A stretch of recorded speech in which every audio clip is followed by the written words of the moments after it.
Hi అండి. Candidate authentication process దీంట్లో చూపిస్తున్నాను నేను. సో మేము ఏదైతే లింక్ పంపించామో దానిపైన ఒకసారి క్లిక్ చేయండి. అక్కడ రెడ్ మార్క్లో కనిపిస్తున్న గెట్ స్టార్టెడ్ని క్లిక్ చేయండి.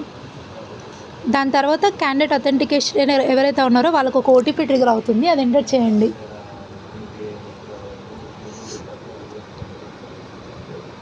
దాని తర్వాత వెరిఫై చేసిన తర్వాత మీకు ఇప్పుడు ఒక ఫోటో క్యాప్చరింగ్ అడుగుతుంది. సో మీరు ఇక్కడ కెమెరా అనేది స్ట్రేట్గా పెట్టండి. మీకు అక్కడ క్యామ్ వెబ్ ఎక్కడైతే కనిపిస్తుందో దాన్ని చూసి మాత్రమే పిక్ తీయండి.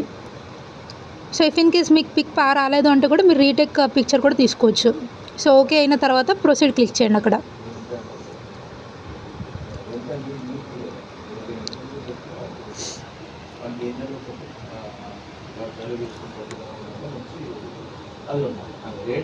మీరు సక్సెస్ చేసిన తర్వాత అక్కడ క్యాండిడేట్ డిక్లరేషన్ అనే ఆప్షన్ కనిపిస్తుంది కదా, దాని కింద 2 బాక్సెస్ని టిక్ చేసి అక్కడ రివ్యూ ఫార్మ్స్ అనే ఆప్షన్ ఉంది చూడండి. అక్కడ రివ్యూ చేయగానే ఐ అగ్రీ పైన క్లిక్ చేయండి. ఇక్కడ వచ్చేసి మనం ఫోటో ఏదైతే దిగామో ప్రీవియస్గా అది డిఫాల్ట్ తీసేసుకుంటుంది. అండ్ అక్కడ మీరు అప్రూవ్ చేయండి.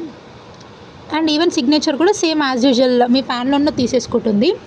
సో ఇక్కడ ఎవరికైతే ఇలాంటి ఇష్యూ వస్తుంది నాకు అనిపించినట్టుగా అంటే మీరు ఏం చేయాలి అంటే అక్కడ మీ సైన్ని అప్లోడ్ చేయండి. మీ గ్యాలరీలోకి వెళ్ళి ఆ ఫోటోని అప్లోడ్ చేయండి, మీ సైన్ని. ఇక్కడ 2 కేసెస్ ఉన్నాయి. ఒక్కొక్కసారి ఏమవుతుంది అంటే డిఫాల్ట్గా ప్యాన్లో ఉన్న సైన్ తీసేసుకుంటుంది. ఇఫ్ ఇన్ కేస్ మనకు అక్కడ ఫోటోలో అడుగుతుంది అన్నప్పుడు you just go through your gallery and upload the sign.